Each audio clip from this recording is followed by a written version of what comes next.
Well, it is now my pleasure to introduce our 2019 commencement speaker, Dr. Katy Sullivan.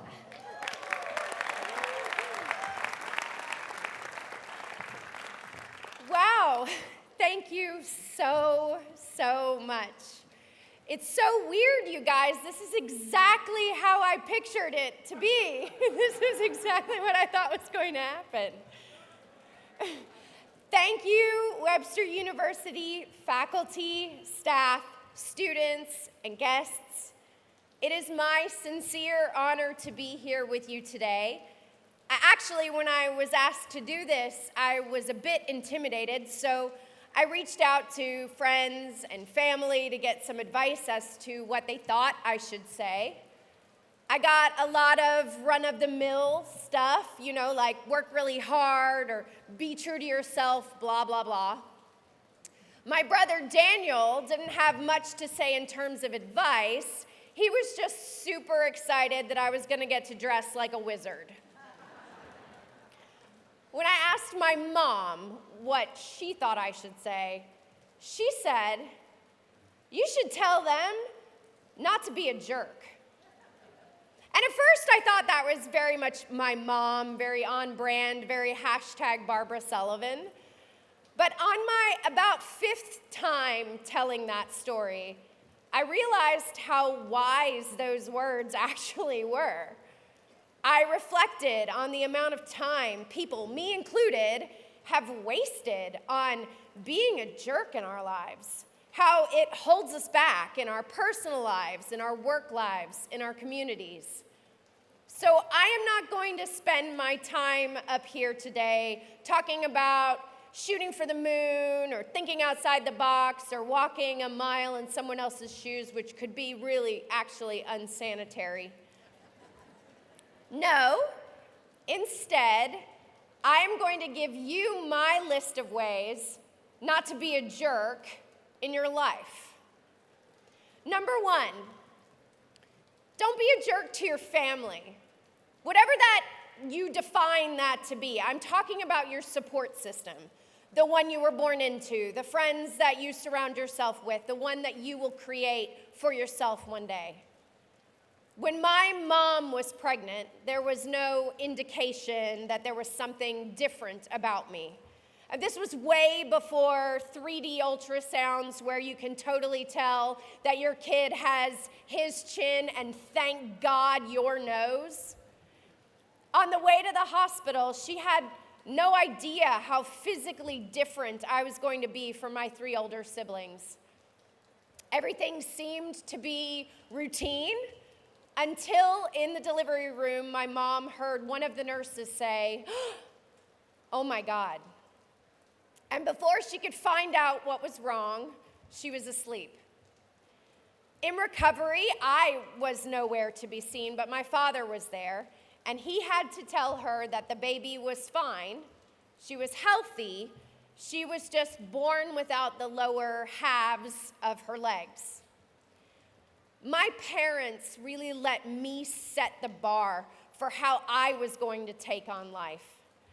But they laid a foundation for me to be as successful as possible.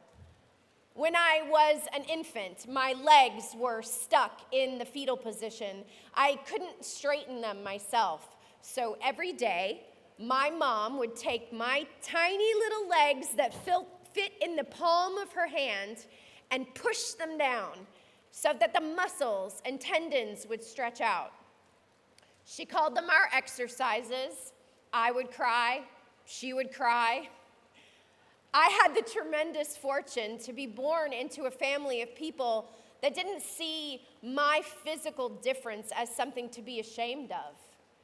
They never treated me like I was made of glass. If my brother climbed a tree, I was right behind him. If my sister took gymnastics, I got out my leotard. If the plan was to sled down a staircase, I was in. It was the 80s after all, and actually no one was really supervised. I was never expected to temper my expectations of what my life could look like and what I could achieve in it. I was never discouraged from dreaming up what was possible for me. And when I declared that I was going to be a theater major, no double major, no backup plan, if there were parental sleepless nights or hushed conversations of, she's insane, they never let it show. My parents weren't afraid of letting me fail. If I fell in my new prosthetic legs, I had to figure out how to get up. If I made a questionable choice, I had to deal with the repercussions.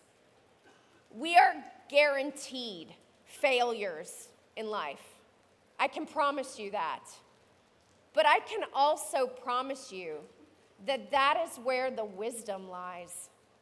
I've learned more about myself and my personal strength from the times that I have failed than any time that I have won. If you can be a person who can stare failure in the face and figure out how to stand up again and keep going, I am here to tell you that that is a successful person. That is what I got from my family. The courage and confidence to face this world knowing that failure was guaranteed. They laid a foundation for who I am today. So don't be a jerk to your support system and your family. They are the ones that will be there for you no matter what. They are the ones who know the real you and love you anyway. They are the ones who will stretch your legs when you are a baby so you can walk. And they are the ones that will push you around the British Museum when your robot legs give out. I love you, Patrick. Number 2, don't be a jerk to your opportunities.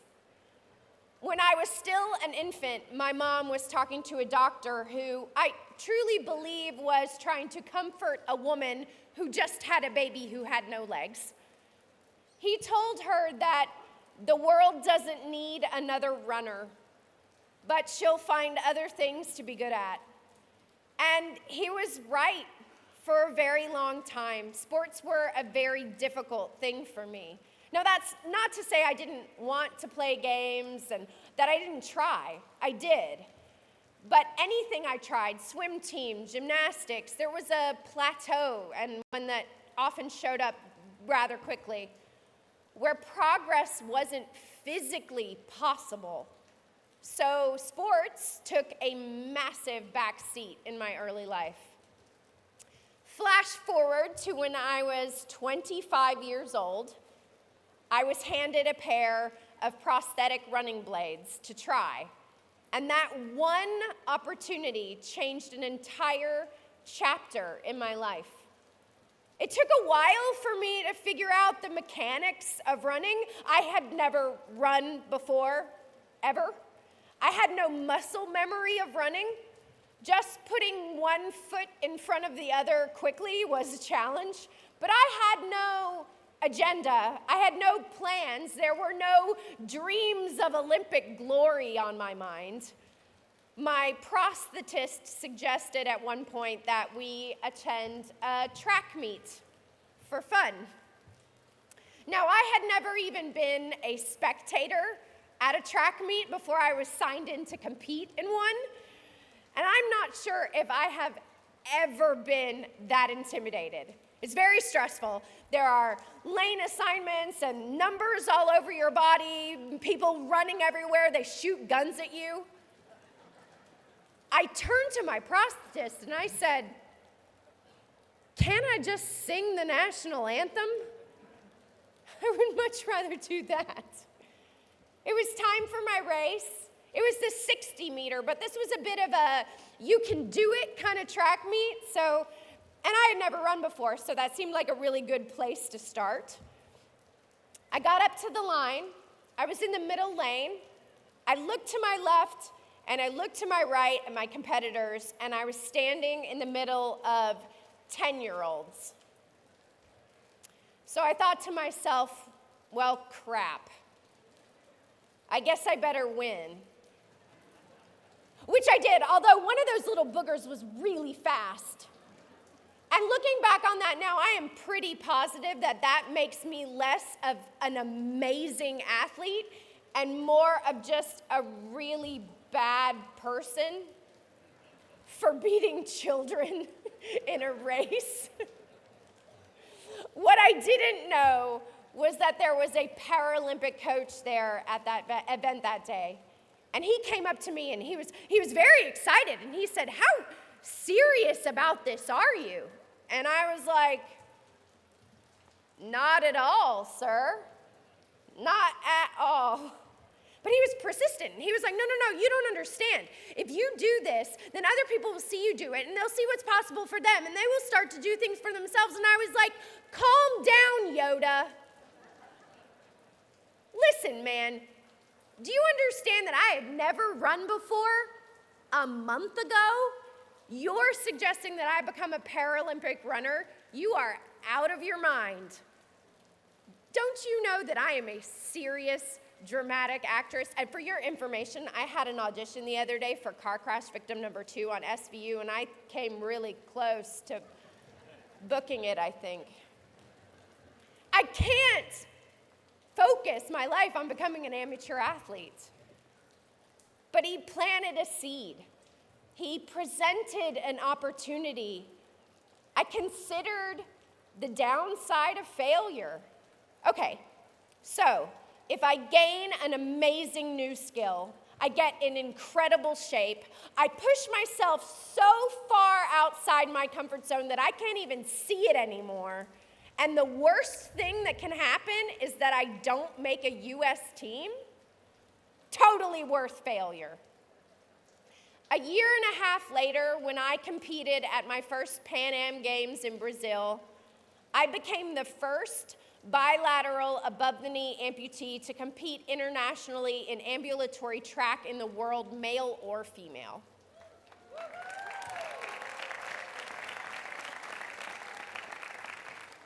Sounds painfully simple. It really wasn't. My running career was over 7 years of my life. My blood, my sweat, my tears, 7 years of training for a Paralympic race that was going to last less than 18 seconds. But for our purposes here today, bing, bang, boom, London 2012, the 100 meters. Getting in the blocks that day was not something that I can even really explain. The pride of standing there with USA written across my chest and representing our country. Also, the absurdity of the ultimate fake it till you make it on the grandest of scales. I ran a great race that day. I ran a personal best. I finished 6th in the world, and I set an American record.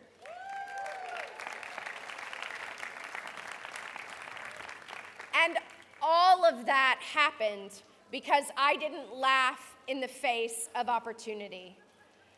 When Yoda appeared and casually told me to levitate rocks with my mind, I could have told him to take the force and shove it. So don't be a jerk to your opportunities. Sometimes things might seem like they are coming so far out of left field that you disregard them. And sometimes the opportunity comes with some major obstacles built into them. And you have to be honest about the amount of yourself that it's going to take to achieve it. And that leads me to number 3.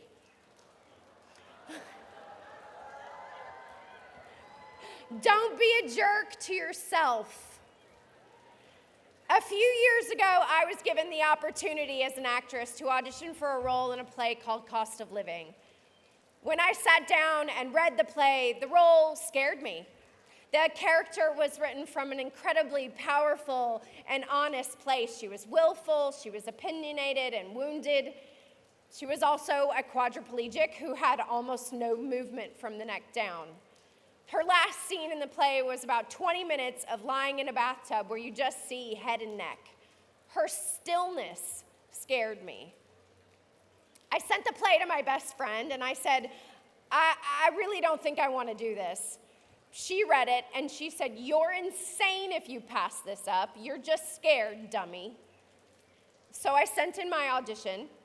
About a month later, I got a call back with the director. I did all of my actor homework, the great stuff while I was here at Webster University. Where are my conservatory people at? Woo! Ready? Here we go. Shortly after that, I was offered the role. I had never been more creatively and physically challenged. Right before we went into the world premiere production, we found out that the play was going to be moved off Broadway by Manhattan Theater Club. And that was going to be about a 5-month commitment. And during that first run, I was still working my day job at the same time. I'd get a break from rehearsals and I'd run to my phone and make sure I hadn't missed a work call or an email. I was juggling 2 careers, and it was becoming apparent that I couldn't do both at 100%. It was a very safe place, that day job of mine.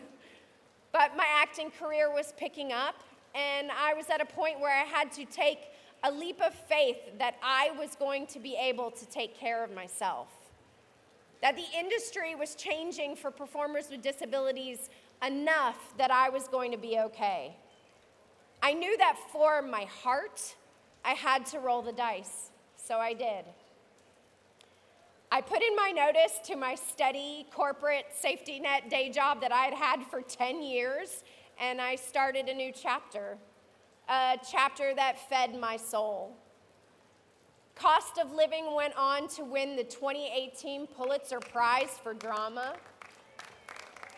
I personally was nominated for 4 New York Acting Awards. I actually even won one of them. And I have since starred in the Los Angeles and London premieres of the play. 4 cities, 2 countries, 170 bathtub scenes later, and I'm so proud of my past self for jumping. Now, that doesn't mean that every day has been a cakewalk. I'm still a performer with a disability, and that is still a very challenging thing to sell to people in the entertainment industry.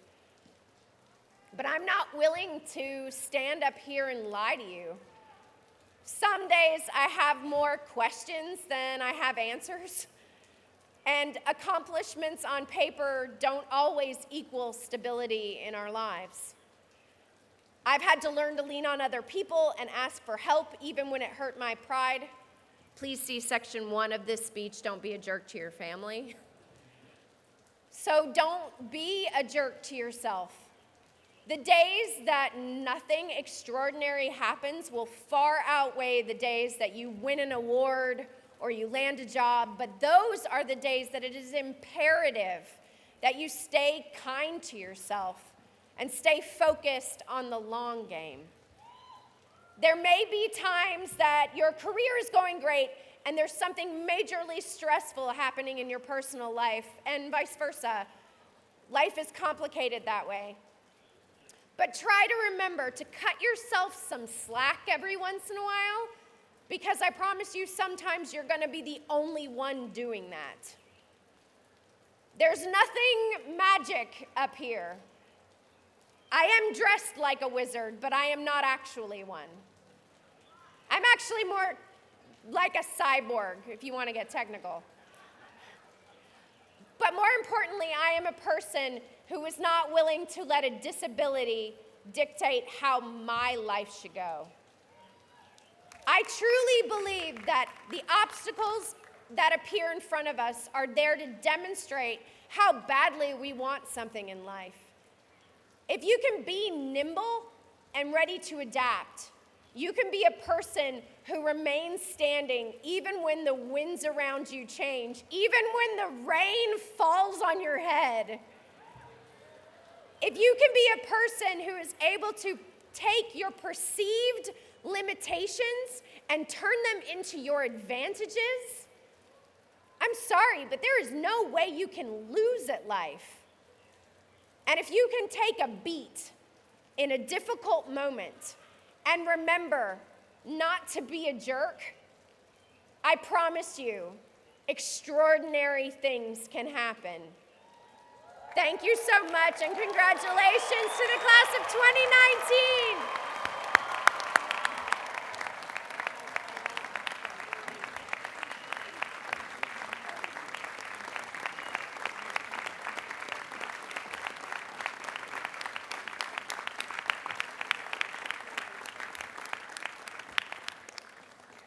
Thank you, Katy Sullivan.